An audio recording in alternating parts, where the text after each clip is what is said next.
Welcome to ILLinoiscornTV this week, where we will feature information from Ag Economist Gary Schnitkey. Also, the Illinois Beef Association will be with us, and we will hear from Colin Waters about exports and Illinois corn.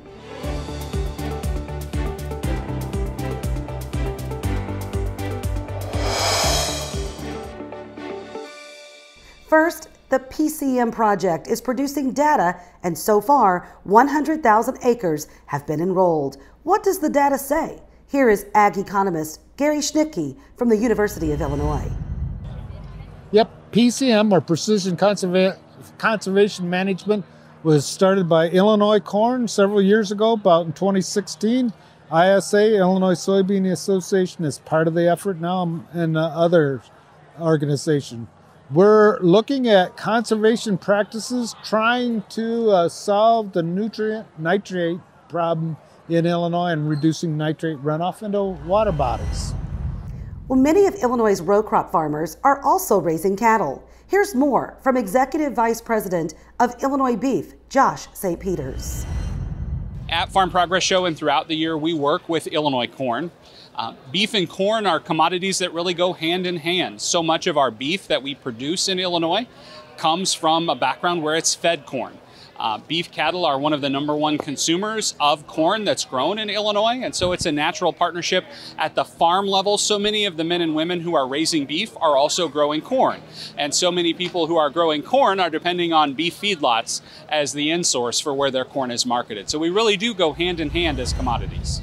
Selling more exports into the world economy is a top priority for Illinois corn, and there are bills in Congress right now that would support the effort. Here is Colin Waters, Director of Logistics for Illinois corn. So one of the big priorities that we have for the Farm Bill this coming year is the MAP and FMD programs. So that's the Market Access Program and the Foreign Market Development Program. Both of those programs basically leverage checkoff dollars with federal funds, and they help provide funding for trade promotion programs that happen all over the world. And basically the idea is that we need to be better able to diversify markets.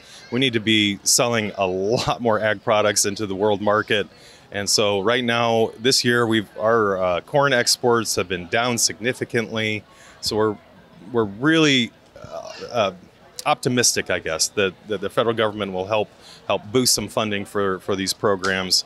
And right now there's a couple marker bills that are in Congress right now, and there's been some really strong support. So we're cautiously optimistic that these programs will see a boost in funding soon. And as harvest continues across the state of Illinois, we are focused on safety. Let's check in with the McLean County Highway Department and their efforts to lessen accidents this harvest season. So a couple tips for when they're driving and you run across some farm machinery is to provide adequate distance from you and the farm implement. Make sure that there's enough sight distance to where the implement can see you and you can see them. Be patient as you're going down the road. Most of the time, they're not going to be traveling very far down the road to where you won't be able to get around them. But if you do try to get around them, make sure you pass with care. A lot of the township roads and some of the county roads are narrow to where, and the lines aren't marked, so you want to make sure that it's safe to pass. Be safe in the fields and on the roads, everyone. Have a great week, and we'll see you on the next episode.